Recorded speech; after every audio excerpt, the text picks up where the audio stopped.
ಆತ್ಮೀಯ ವಿದ್ಯಾರ್ಥಿಗಳೇ, welcome back to our channel.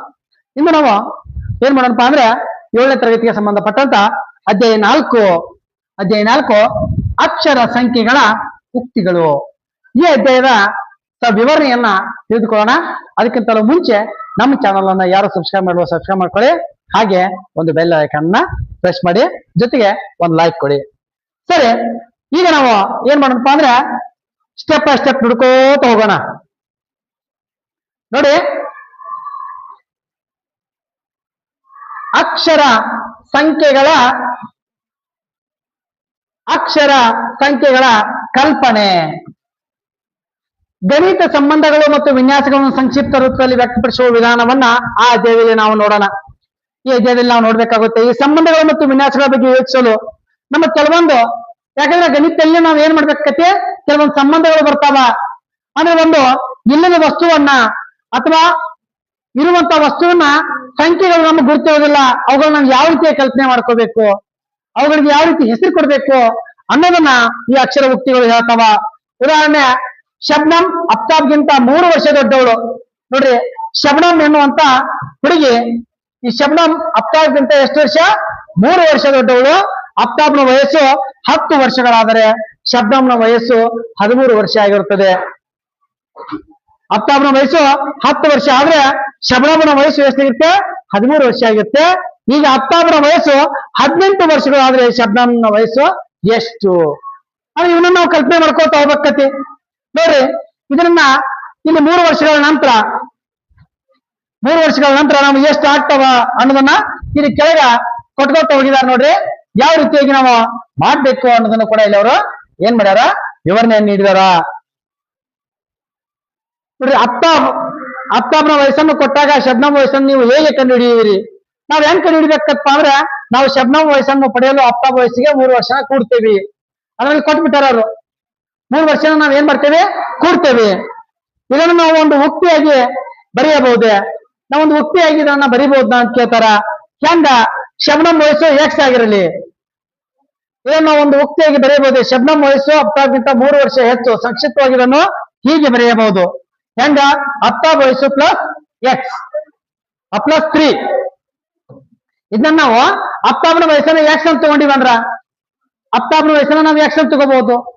ಅಥವಾ ಎ ಅಂತ ತಗೊಂಡಿವಂದ್ರ ಅಫ್ತಾಬ್ನ ವಯಸ್ಸು ಎ ಅಂತ ತಗೊಂಡಿವಂದ್ರ ಪ್ಲಸ್ 3 ಶಬ್ನಂನ ವಯಸ್ಸು ಆಗಿರುತ್ತೆ. ಈ ರೀತಿಯಾಗಿ ನಾವು ಏನ್ ಮಾಡ್ಬೋದು, ಉಕ್ತಿಯನ್ನು ರಚಿಸಬಹುದು.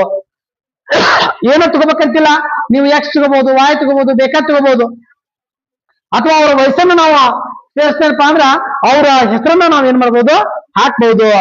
ಇಲ್ಲಿ ಹಾಗೆ ಒಂದಷ್ಟು ಎಕ್ಸಾಂಪಲ್ ಕೊಟ್ಟಿದ್ದಾರೆ. ನೋಡ್ರಿ, ಇಲ್ಲಿ ನೋಡ್ರಿ, ಇದಕ್ಕೆ ಸಂಬಂಧಪಟ್ಟಂತ ಕೆಲವೊಂದು ಉಕ್ತಿಗಳನ್ನ ಕೊಟ್ಟಾರ. ಏನ್ ಕೊಟ್ಟಾರ? ಅಫ್ತಾಬ್ನ ವಯಸ್ಸು, ಯಾಕೆ ಅಫ್ತಾಬ್ನ ವಯಸ್ಸು ಕೊಟ್ಟಾರ ಅವರು?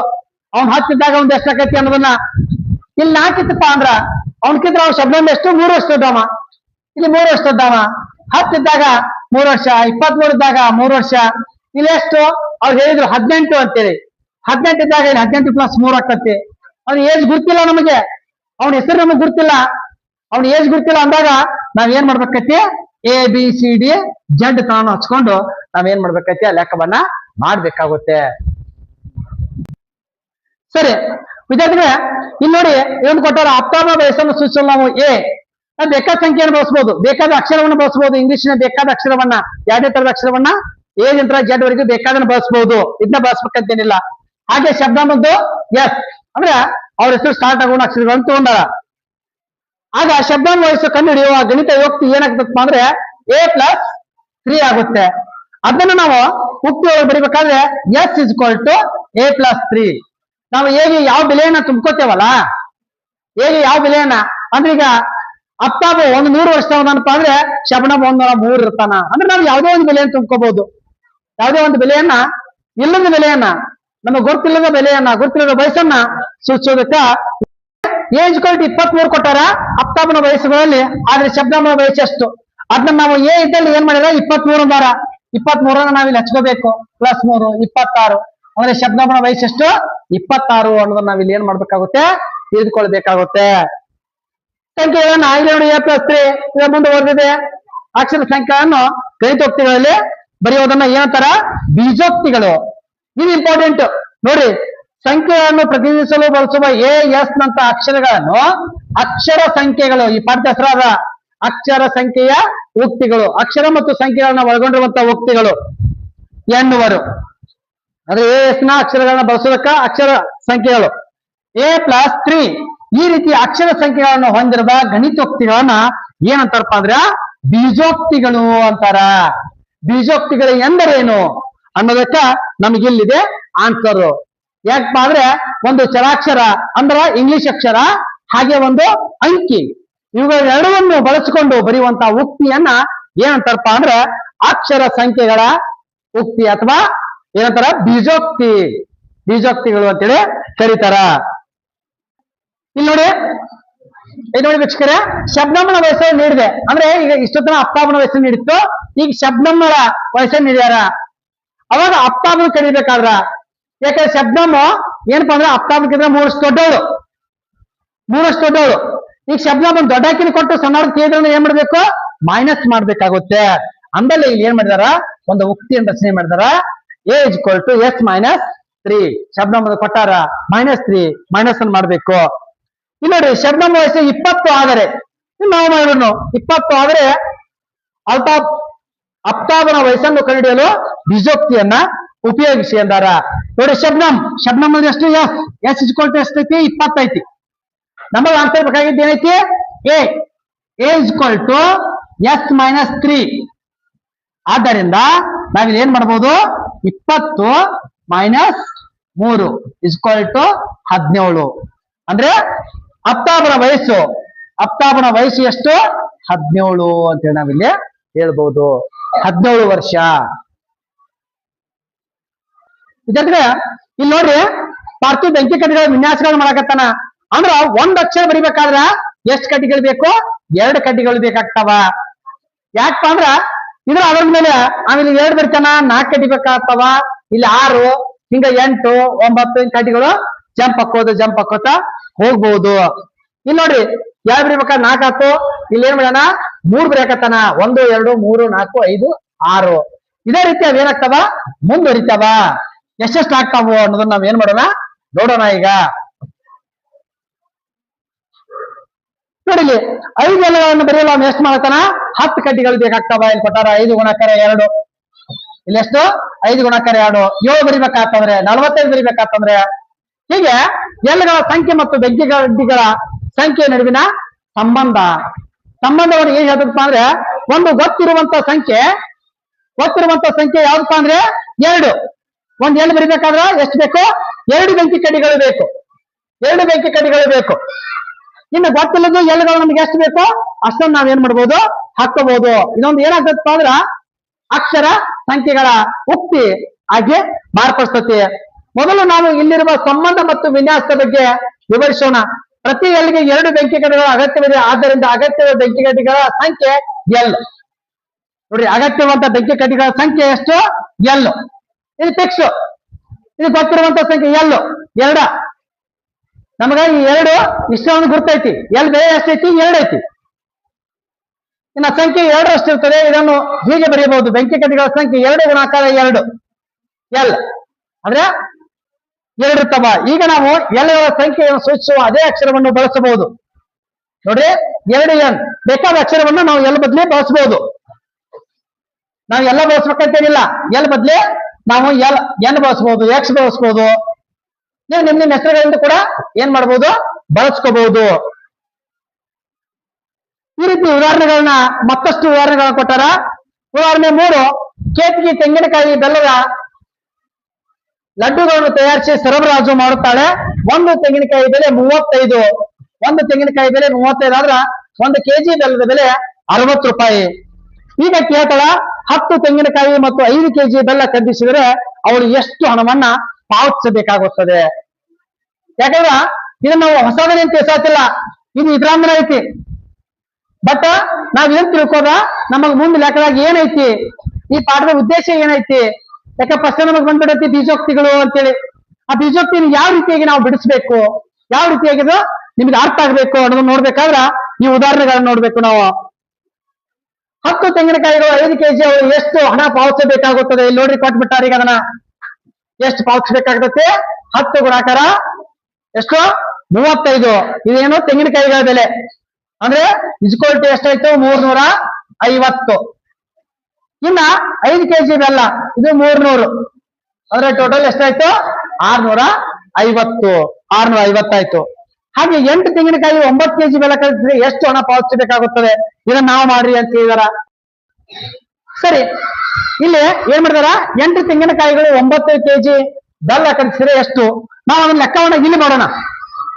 ಇಲ್ಲಿ ನಾವೇನ್ ಮಾಡೋಣ 8 ತೆಂಗಿನಕಾಯಿ, 1 ತೆಂಗಿನಕಾಯಿಗೆ ಎಷ್ಟು 35 ರೂಪಾಯಿ. 8 5 40 ಆಕತಿ, ಬಿಡಿಸ್ತಂದವಾಗ 0 ಬರ್ತೈತಿ, 4 ಕೈ ಇರ್ಲಿ, 8 3 24, 4 28. ಎಷ್ಟಾಯ್ತು ರೂಪಾಯಿ? 280 ರೂಪಾಯಿ ಆಯ್ತು. ಇನ್ನ ನಾವೇನ್ ಮಾಡಿದ್ರು 9 ಕೆಜಿ, 9 ಕೆಜಿ ಗುಣಾಕಾರ 1 ಕೆಜಿ ಎಷ್ಟು 60 ರೂಪಾಯಿ.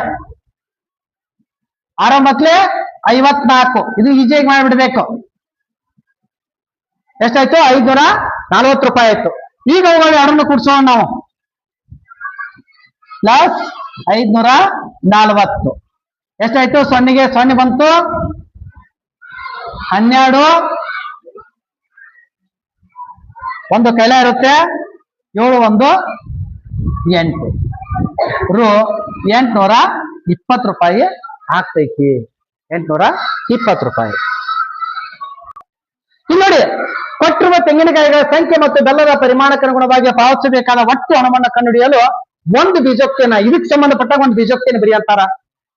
ಯಾಕಂದ್ರ ತೆಂಗಿನಕಾಯಿ ಎಷ್ಟೈತಿ ಅನ್ನೋದು ನಮಗ್ ಗುರ್ತೈತಿ. ತೆಂಗಿನಕಾಯಿ, ಒಂದು ತೆಂಗಿನಕಾಯಿ ಬೆಲೆ ಎಷ್ಟೈತಿ ಅನ್ನೋದು ನಮಗ ಗೊತ್ತೈತಿ. ಅದು ನಾವು ತೆಂಗಿನಕಾಯಿ ಸಿ ಹಚ್ಕೊಳ್ಳೋಣ. ಸಿ ಇಸ್ಕೊಲ್ಟಿ ಎಷ್ಟು 35 ರೂಪಾಯಿ. 35. ಇನ್ನ ಬೆಲ್ಲಕ್ಕ ಏನ್ ಹಚ್ಕೊಳಪ್ಪ ಅಂದ್ರ ಜೆ ಹಚ್ಕೊಂಡ್ಬಿಡೋಣ. ಇದಕ್ಕೆಷ್ಟು 60 ರೂಪಾಯಿ. ಹೌದಾ? ನಾವು ಬೀಜೋಕ್ತಿನ ಹೆಂಗ್ ತಯಾರು ಮಾಡುದು? ಇಲ್ಲಿ ಎಷ್ಟು ಕೆಜಿ 8 ತೆಂಗಿನಕಾಯಿ. 8 ತೆಂಗಿನಕಾಯಿ 8 C plus 9 J is equal to, ನಾವು ಈ ರೀತಿ ಮಾಡಬಹುದು. ಅಂದ್ರೆ 8C plus 9G is equal to ಎಷ್ಟು? ಇಲ್ಲಿ ನಾವು ಅವುಗಳ ಬೆಲೆಯನ್ನು ಹಾಕೋಬಹುದು. 8 ಗುಣಾಕಾರ 35 ಪ್ಲಸ್ 9 ಗುಣಾಕಾರ 60 is equal to 280 plus 540 is equal to ಎಷ್ಟಾಗುತ್ತೆ? 820.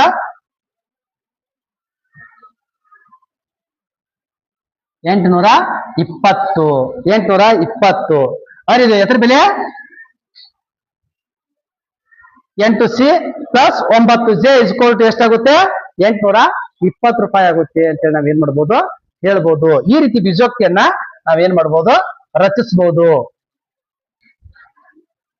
ಸರಿ, ಇಲ್ಲಿ ನೋಡ್ರಿ, ನಾವು ಆಗ ಏನ್ ಮಾಡ್ತೀವಪ್ಪ ಅಂದ್ರ ತೆಂಗಿನಕಾಯಿಗಳ ಬೆಲೆನ ಹಚ್ಕೊಂಡು ಅದರ ಬೆಲೆ ಇರ್ತೈತಲ್ಲ, ಈ ಬೆಲೆಗೆ ನಾವು ಚರಾಕ್ಷರವನ್ನ ಕೊಟ್ಟಿದ್ದೀವಿ. ಚರಾಕ್ಷರವನ್ನ ಯಾಕೆ ತೆಂಗಿನಕಾಯಿ ಇನ್ನೇನ್ ಮಾಡ್ಯಾರ, ತೆಂಗಿನಕಾಯಿಗೆ ಚರಾಕ್ಷರವನ್ನ ಕೊಟ್ಟಾರ. ನಾವ್ ಈ ರೀತಿನೂ ಬರಿಬಹುದು, ಆ ರೀತಿನೂ ಬರಿಬಹುದು. ಇಲ್ಲಿ ನೋಡ್ರಿ, ಇನ್ನು ತೆಂಗಿನಕಾಯಿ ಎಷ್ಟು ತೆಂಗಿನಕಾಯಿಯ ಅಷ್ಟು ಬೆಲ್ಲದ ಕೆಜಿಗೆ ಅನ್ನೋದು ಕೊಟ್ಟಾರ, ಬೆಲೆಯನ್ನ ನಿಖರವಾಗಿ ಕೊಟ್ಟಿದಾರ. ಇದ್ರ ಬೀಜೋಕ್ತಿ ಯಾವ ರೀತಿ ಆಗುತ್ತೆ ಅನ್ನೋದನ್ನ ನಾವಿಲ್ಲಿ ನೋಡೋಣ. ಇಲ್ಲಿ ನೋಡೋರು ಹೇಳ್ದ ಸಿ ತೆಂಗಿನಕಾಯಿಗಳ ಸಂಖ್ಯೆ, ಜೆ ಬೆಲ್ಲದ ಕೆಜಿಗಳಲ್ಲಿ ಪ್ರಮಾಣ ಅಂದಾರ. ಅವಾಗ ಏನಾಗುತ್ತಪ್ಪ ಅಂದ್ರೆ ಸಿ ಗುಣಾಕಾರ 35, ಜೆ ಗುಣಾಕಾರ 60. ಅವ್ರು ಇದಕ್ಕಿದ್ರ ನಾವು ಆ ರೀತಿ ಮಾಡ್ರೂ ಯೋಗ್ಯ ಆಗುತ್ತೆ. ಇದಕ್ ಬರೀ ಈಗ ನೋಡೋಣ. ಇಲ್ಲೊಂದು ನಿಮಗ ಮಾಡ್ರಿ ಅಂತೇಳಿ ಕೊಟ್ಟಿದಾರ, ಇದನ್ನು ಮಾಡೋಣ ನಾವೀಗ. ನೋಡಿ, 7 ತೆಂಗಿನಕಾಯಿ ಮತ್ತು 4 ಕೆಜಿ ಬೆಲ್ಲ ಬೇಕಾದ ಒಟ್ಟು ಬೆಲೆಯನ್ನು ಕಂಡುಹಿಡಿಯಲು ಈ ಬೀಜೋಕ್ತಿ ಅಥವಾ ಸೂತ್ರವನ್ನ ಉಪಯೋಗಿಸಿ. ಸಿ ಮತ್ತು ಜೆ ಯ ಬೇರೆ ಬೇರೆ ಬೆಲೆಗಳ ಬೀಜೋಕ್ತಿ ಬೆಲೆಯು ಬದಲಾಗುತ್ತದೆ. ಯಾಕಂದ್ರ ಇಲ್ಲಿ ಸಿ ಮತ್ತು ಜೆ ಬೆಲೆ ಬದಲಾಗ್ತತಿ. ನಾವ್ ಹಿಂಗ್ ಹಚ್ಕೋತ ಹೋದ್ರ ನಾವು ಅವುಗಳ ಬೆಲೆನ ಚರಾಕ್ಷರಗಳಲ್ಲಿ ಹಚ್ಕೋಬಹುದು. ಹಚ್ಕೊಂಡಾಗ ಅದು ಪರ್ಟಿಕ್ಯುಲರ್ ಆಗಿರುತ್ತೆ. ಆದ್ರೂ ನಾವೀಗಲೇ ಅವ್ರು ಹೇಳಿದ ರೀತಿ ಒಳಗೆ ಹಚ್ಕೊಂಡು ಮಾಡೋಣ. ಇಲ್ಲಿ ನೋಡಿ ಸಿ ಮತ್ತು ಎ ಕೊಟ್ಟಾರ, ಇದ್ರ ಬೆಲೆ ಕಂಡು ಅಂದಾರ. ಸಿ ಇಸ್ ಇಕ್ವಲ್ ಟು ಎಷ್ಟೈತಪ್ಪ? ಸಿ ಇಸ್ ಇಕ್ವಲ್ ಟು 7 ಇದೆ. ಸಿ ಇಸ್ ಇಕ್ವಲ್ ಟು 7, 7 ಗುಣಾಕಾರ 35 ಪ್ಲಸ್ ಇನ್ನ ಜೆ ಇಸ್ ಇಕ್ವಲ್ ಟು 4 ಇದೆ, 4 ಗುಣಾಕಾರ 60. ಇದನ್ನ 7 5 35, 7 3 21 3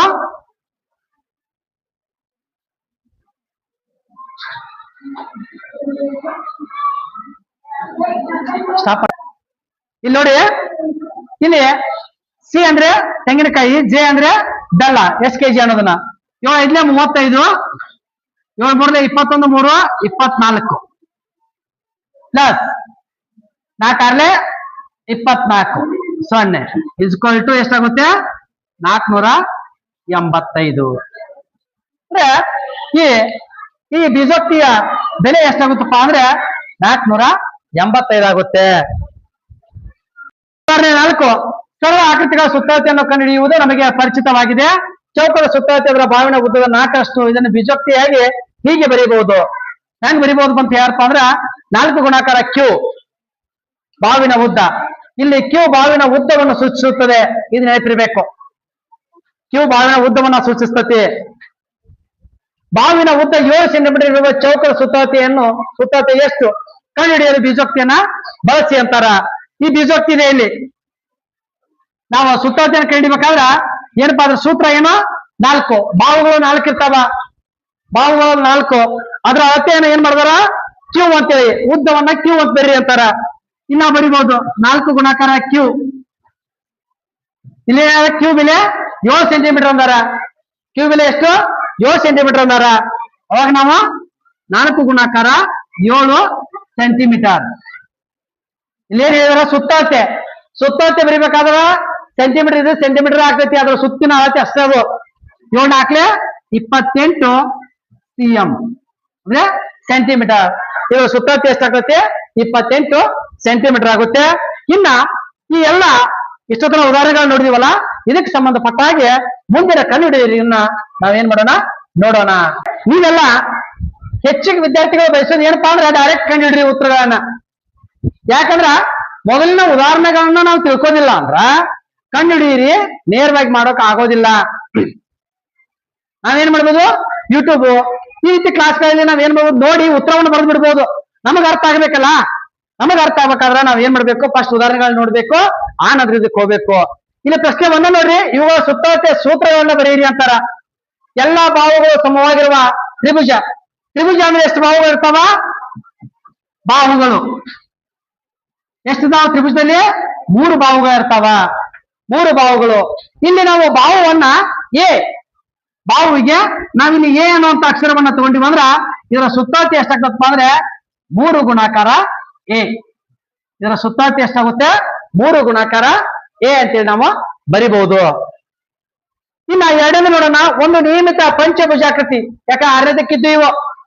ಆರ್ಯತಕ್ಕ ಎಲ್ಲಿಪ್ಪ ಅಂದ್ರೆ ನಾವು ವಿನ್ಯಾಸವನ್ನು ಹೇಳ್ತ ಮುಂದ ನಿಯಮಿತ ಪಂಚಭುಜಾಕೃತಿ, ಷಡ್ಭುಜಾಕೃತಿ ಇವೆಲ್ಲ ಭುಜಾಕೃತಿಗಳು ಬರ್ತಿದ್ದು, ಆಕೃತಿಗಳು ಬರ್ತಿದ್ದು ನಿಯಮಿತವಾದ. ಅವುಗಳ ಉದ್ದಗಳು ಯಾಕಂದ್ರ ಸಮ ಇದ್ದಾಗ ಇಲ್ಲಿ ಏನ್ ಕೊಟ್ಟಾರೆ? ನಿಯಮಿತ ಅಂದ್ರೆ ಸಮ ಅಂದಂಗ. ನಿಯಮಿತ ಸಮ ಅನ್ನೋದಕ್ಕಾಗಿ ನಿಯಮಿತವನ್ನ ಬಳಸ್ತಾರ. ಒಂದು ನಿಯಮಿತ ಪಂಚಭುಜಾಕೃತಿ. ಇಲ್ಲಿ ಕೂಡ ಬಾವು ಪಂಚ ಅಂದ್ರೆ ಎಷ್ಟು? ಪಂಚಭುಜ ಅಂದ್ರ 5 ಬಾಹು. 5 ಬಾಹು. ಇದ್ರ ಸೂತ್ರ ಏನಾಗುತ್ತೆ? ಪಂಚಭುಜಾಕೃತಿಯ ಸುತ್ತಳತೆ ಇಸ್ಕ್ವಲ್ ಟು ಎ ಗುಣಾಕಾರ 5 ಅಥವಾ 5a ಅಂತೇಳಿ ನಾವು ಬರಿಬಹುದು. ಇಲ್ಲಿ ನೋಡ್ರಿ, ಸಿ ಒಂದು ನಿಯಮಿತ ಷಡ್ಭುಜಾಕೃತಿ.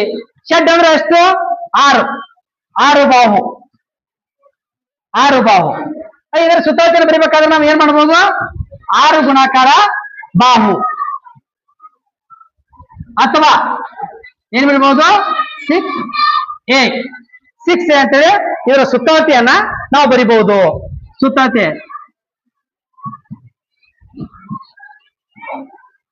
ಸುತ್ತ ಈಕ್ವಲ್ ಟು ಏನಿರ್ಬೋದು 6a. ನೇರವಾಗಿ ನಾವು ಬರೆದು ಲೆಕ್ಕವನ್ನು ಸ್ಟಾರ್ಟ್ ಮಾಡಬಹುದು. ಲೆಕ್ಕ ಮುಡಿ ಎತ್ತನ ಬಳಿ 20 ಮೀಟರ್ ಉದ್ದದ ಪೈಪ್ ಇದೆ. ಆದರೆ ಅವನಿಗೆ ತನ್ನ ತೋಟಕ್ಕೆ ಇನ್ನೂ ಉದ್ದದ ನೀರಿನ ಪೈಪ್ ಬೇಕು. ಅವನು ಅದೇ ಪೈಪ್ಗೆ ಸ್ವಲ್ಪ ಉದ್ದದ ಮತ್ತೊಂದು ಪೈಪ್ ಸೇರಿಸುತ್ತಾನೆ. ಪೈಪ್ ನ ಒಟ್ಟು ಉದ್ದಕ್ಕೆ ಒಂದು ಬೀಜೋಕ್ತಿಯನ್ನ ಬರೆಯಿರಿ. ಇನ್ನೊಂದು ಪೈಪ್ ನ ಉದ್ದವನ್ನು ಪ್ರತಿನಿಧಿಸಲು ಅಕ್ಷರ ಕೆ ಅನ್ನ ಬಳಸಿ ಅಂತಾರ. ನಾವು ಬೀಜೋಕ್ತಿಯನ್ನ ಈಸಿಯಾಗಿ ಬರಿಬಹುದು. ಹೇಗಪ್ಪ ನೋಡಿ, ಗೊತ್ತಿಲ್ಲದ್ದು ಕೆ ಪ್ಲಸ್ 20,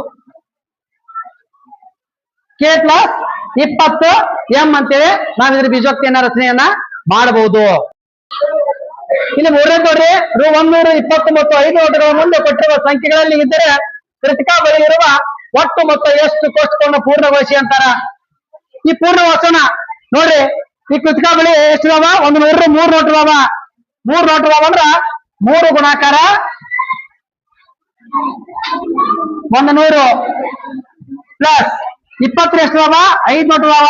5 ಗುಣಾಕಾರ 20 ಪ್ಲಸ್ 5 ಎಷ್ಟು ಇದಾವ? 6 ಇದಾವ.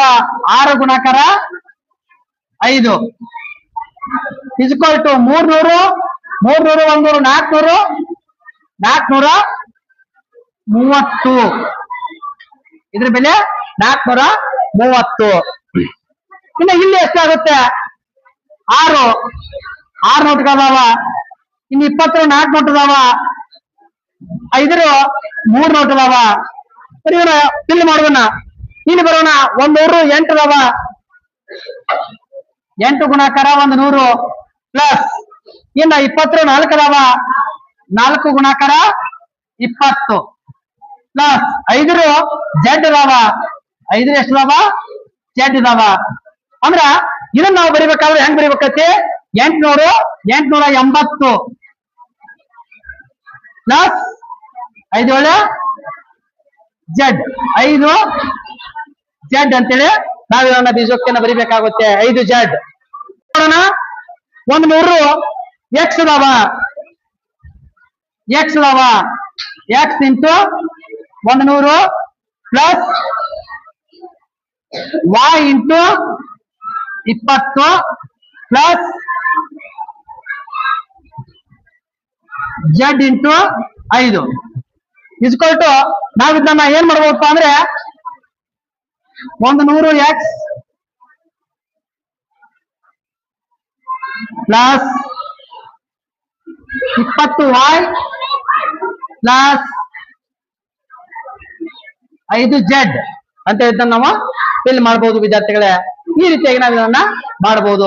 ಪ್ರಶ್ನೆ ನೋಡ್ರಿ, ವೆಂಕಟಲಕ್ಷ್ಮಿ ಹಿಟ್ಟಿನ ಗಿರಣಿಯನ್ನು ಹೊಂದಿದ್ದಾರೆ.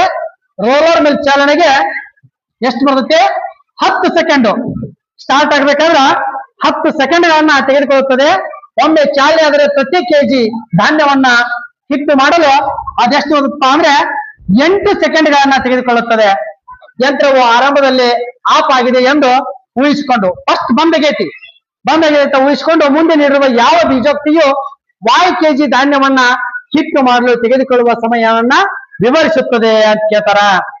ವಿದ್ಯಾರ್ಥಿಗಳೇ ಇಲ್ಲಿ ನೋಡಿ, ಫಸ್ಟ್ ಸ್ಟಾಪ್ ಐತಿ ಅಂದ್ರೆ ಮೊದಲು ಎಷ್ಟು ತಗೋತಿ? 10 ಸೆಕೆಂಡ್ ತಗೋತಿ. ಸ್ಟಾಪ್ ಐತಿ ಅಂದ್ರೆ 10 ಸೆಕೆಂಡ್ ತಗೋತಿ. 10 ಸೆಕೆಂಡ್ ಇದನ್ನು ಪ್ಲಸ್ ಹಾಕಿಬಿಡೋಣ. ಇನ್ನು ನಾವು ಎಷ್ಟು ಹೇಳ್ತಾರ? ಪ್ರತಿ ಕೆಜಿ ಧಾನ್ಯಕ್ಕೆ 8 ಸೆಕೆಂಡ್ಗಳು. 8 ಸೆಕೆಂಡ್ 1 ಕೆಜಿಗೆ 8 ಸೆಕೆಂಡ್. ಅವ್ರು ಎಷ್ಟು ಹೇಳ್ತಾರ? y ಕೆಜಿ ಧಾನ್ಯವನ್ನ ಇಂಟು y ಅಂದ್ರೆ ಏನಕ್ಕತಿ? 10 ಪ್ಲಸ್ 8y. ಇದು ಬೀಜೋಕ್ತಿಯನ್ನ ನಾವೇನ್ ಮಾಡಬಹುದು? ಸೃಷ್ಟಿ ಮಾಡಬಹುದು. ಅಂದ್ರೆ option D is the right answer. ಸರಿ, 5ನೇ ಪ್ರಶ್ನೆ ನೋಡ್ರಿ. ನಿಮ್ಮ ಆಯ್ಕೆಯನ್ನು ಅಕ್ಷರಗಳನ್ನು ಬಳಸಿಕೊಂಡು ಬೀಜೋಕ್ತಿಯನ್ನು ಬರೆಯಿರಿ ಅಂತಾರ.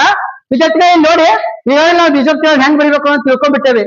ಒಂದು ಸಂಖ್ಯೆಗಿಂತ 5 ಹೆಚ್ಚು ಒಂದ್ ಸಂಖ್ಯೆ, ಆ ಒಂದ್ ಸಂಖ್ಯೆ ಯಾವ್ದಾಗಿರ್ಲಿಪ್ಪ? ಎಕ್ಸ್ ಆಗಿರ್ಲಿ.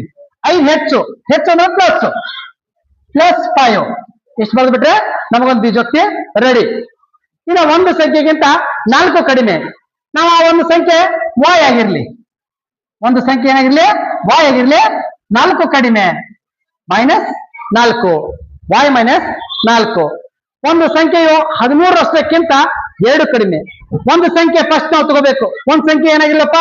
ಎ ಆಗಿರ್ಲಿ. ಒಂದ್ ಸಂಖ್ಯೆ ಎ ಆಗಿರ್ಲಿ. ಆದ್ರೆ ಎಷ್ಟರಷ್ಟು? 13ರಷ್ಟು. 13 ಅಷ್ಟು ಅಂದ್ರೆ ಎಷ್ಟಾಗತ್ತೆ? ಇಂಟು 13 ಅಂದ್ರೆ ಎಷ್ಟು? 13a. 13a ಎಷ್ಟು ಕಡಿಮೆ? ಅಷ್ಟಕ್ಕಿಂತ 2 ಕಡಿಮೆ, -2. 13a -2 ಇದು 13a -2 ಆಗುತ್ತೆ. ಇನ್ನು ಡಿ ಬರೋಣ. ಒಂದು ಸಂಖ್ಯೆ 2ರಷ್ಟಕ್ಕಿಂತ 13 ಕಡಿಮೆ. ಈಗ ಆ ಒಂದು ಸಂಖ್ಯೆ ಏನಾಗಿರ್ಲಿ? ಜೆಡ್ ಆಗಿರ್ಲಿ. 2ರಷ್ಟು ಅಂದ್ರೆ 2z -13 ನಿಜಕ್ಕೂ ಏನಾಗುತ್ತೆ? 2z -13 ಆಗುತ್ತೆ ವಿದ್ಯಾರ್ಥಿಗಳೇ. ಈಗ 6ನೇ ಪ್ರಶ್ನೆ ನೋಡ್ರಿ. ಮುಂದೆ ನೀಡಿರುವ ಬೀಜೋಕ್ತಿಗೆ ಅನುಗುಣವಾಗಿ ಸನ್ನಿವೇಶಗಳನ್ನು ವಿವರಿಸಿ. ಇಲ್ಲಿ ಏನಿದೆ? 8x ಮತ್ತು +3y. ಅಂದ್ರೆ ನಾವಿಲ್ಲಿ ತಿಳ್ಕೋಬಹುದು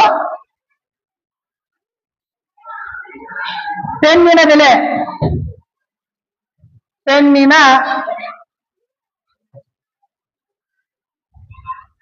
ಈಗ ಇದನ್ನ ನಾನು ಬರಿತೀನಿ ಬೇರೆ ಕಡೆ, ಅವಾಗ ನೋಡೋತ್ರ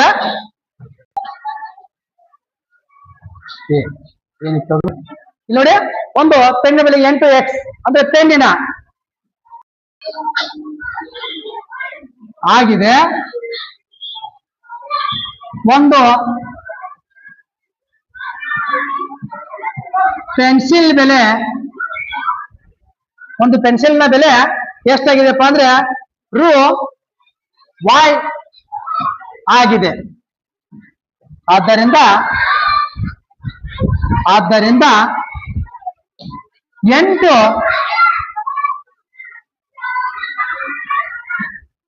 ಪೆನ್ನುಗಳು ಮತ್ತು 3 ಪೆನ್ಸಿಲ್ಗಳನ್ನು ಕೊಂಡುಕೊಂಡರೆ ಅಂಗಡಿಯವನಿಗೆ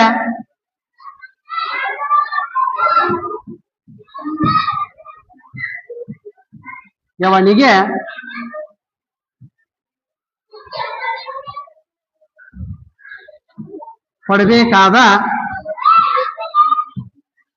ಒಟ್ಟು ಮೊತ್ತ ಎಷ್ಟು? ಈ ರೀತಿಯಾಗಿ ನಾವೇನ್ ಮಾಡ್ಬೋದಪ್ಪ ಅಂದ್ರೆ ಅದಕ್ಕೊಂದು ಹೇಳಿಕೆಯನ್ನ ನಾವು ಕ್ರಿಯೇಟ್ ಮಾಡಬಹುದು. ಇಲ್ಲ ವಿದ್ಯಾರ್ಥಿಗಳ ಬಿ ಏನಿದೆ? 15 ಕೆ ಮತ್ತು 2 ಗುಣಾಕಾರ ಕೆ ಇದೆ ಮೈನಸ್. ಅಂದ್ರ ಇದನ್ನ ಏನ್ ಮಾಡ್ಬೋದಪ್ಪ ಅಂದ್ರೆ ಒಂದು ಪರೀಕ್ಷೆಗೆ ನಾವು ಹೋಲಿಕೆ ಮಾಡ್ಬೋದು. ಇದು ಹೇಳಿಕೆನ ಒಂದು ಪರೀಕ್ಷೆ ಇಟ್ಕೋಬಹುದು. ಒಂದು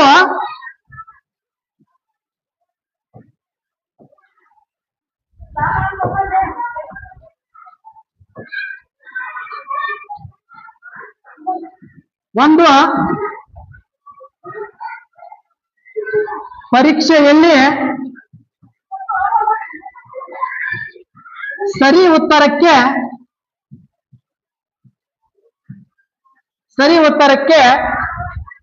ಜೆ ಅಂಕಗಳು ಹಾಗೂ ಪ್ರತಿ ತಪ್ಪು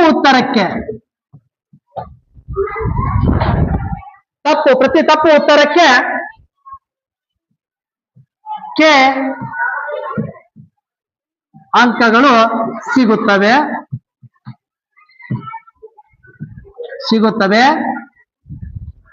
ಹಾಗಾದರೆ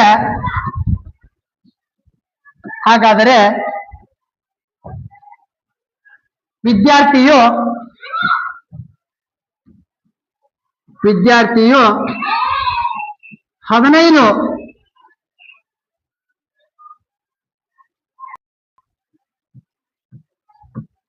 ಸರಿಯಾದ ಉತ್ತರಗಳನ್ನ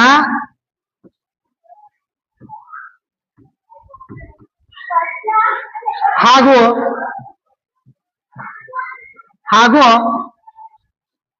2 ತಪ್ಪು ಉತ್ತರಗಳನ್ನು ನೀಡಿದ್ದರೆ ಅವನಿಗೆ ಸಿಗುವ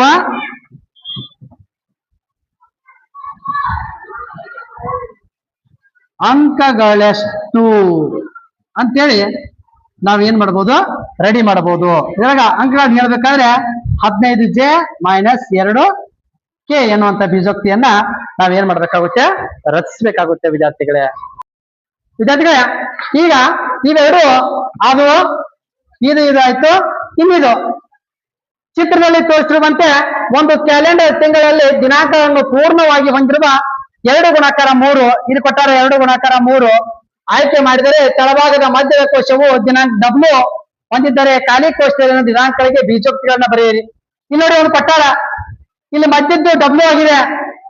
ಲೆಫ್ಟ್ ಸೈಡ್ ಬಂದ್ರೆ ಮೈನಸ್ ಆಗುತ್ತೆ, ರೈಟ್ ಸೈಡ್ ಹೋದ್ರೆ ಏನಾಗುತ್ತೆ, W+1 ಆಗುತ್ತೆ. ಹಾಗೆ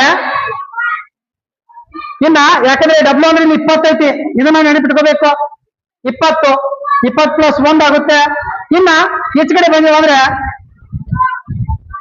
W ಮೈನಸ್ ಎಷ್ಟಿದೆ, 12 ಬರ್ಬೇಕು ನಮ್ಗೆ ಉತ್ತರ. ಅಂದ್ರ 8, 20 8 ಕಾದ್ರ ಎಷ್ಟು ಬರುತ್ತೆ, 12 ಬರುತ್ತೆ.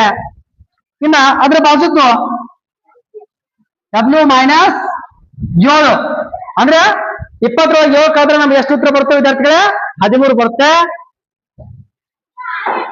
W ಮೈನಸ್ 6 ಅಂದ್ರ 20 6 ಕಾದ್ರ ನಮ್ಗೆ 14 ಬರುತ್ತೆ. ಅಂದ್ರೆ ಇವನ್ನ ನಾವು ಕಂಡುಹಿಡಿಬೇಕಾದ್ರೆ ಯಾವ ರೀತಿಯಾಗಿ ನಾವು ಮಾಡ್ಬೇಕು ಅನ್ನೋದನ್ನ ಈ ಚಾಟ್ ಒಳಗ ಹೇಳಿಕೊಡ್ಲಾಗಿದೆ.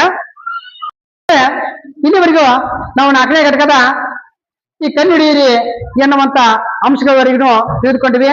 ಇವು ನಿಮಗೆ ಅರ್ಥ ಆಗಿದಾವ ಅಂತ ಅನ್ಕೋತೀನಿ. ಅರ್ಥ ಆಗಿದೆ ಒಂದು ಲೈಕನ್ ಕೊಡಿ. ಹಾಗೆ ನಿಮ್ಗೆ ಮುಂದಿನ ಘಟಕದ ಮುಂದಿನ ಪೇಜ್ಗಳ ವಿವರಣೆಗಳು ಬೇಕಿದೆ ನಮ್ಮ ಚಾನಲ್ ಸಬ್ಸ್ಕ್ರೈಬ್ ಮಾಡಿ. Thank you.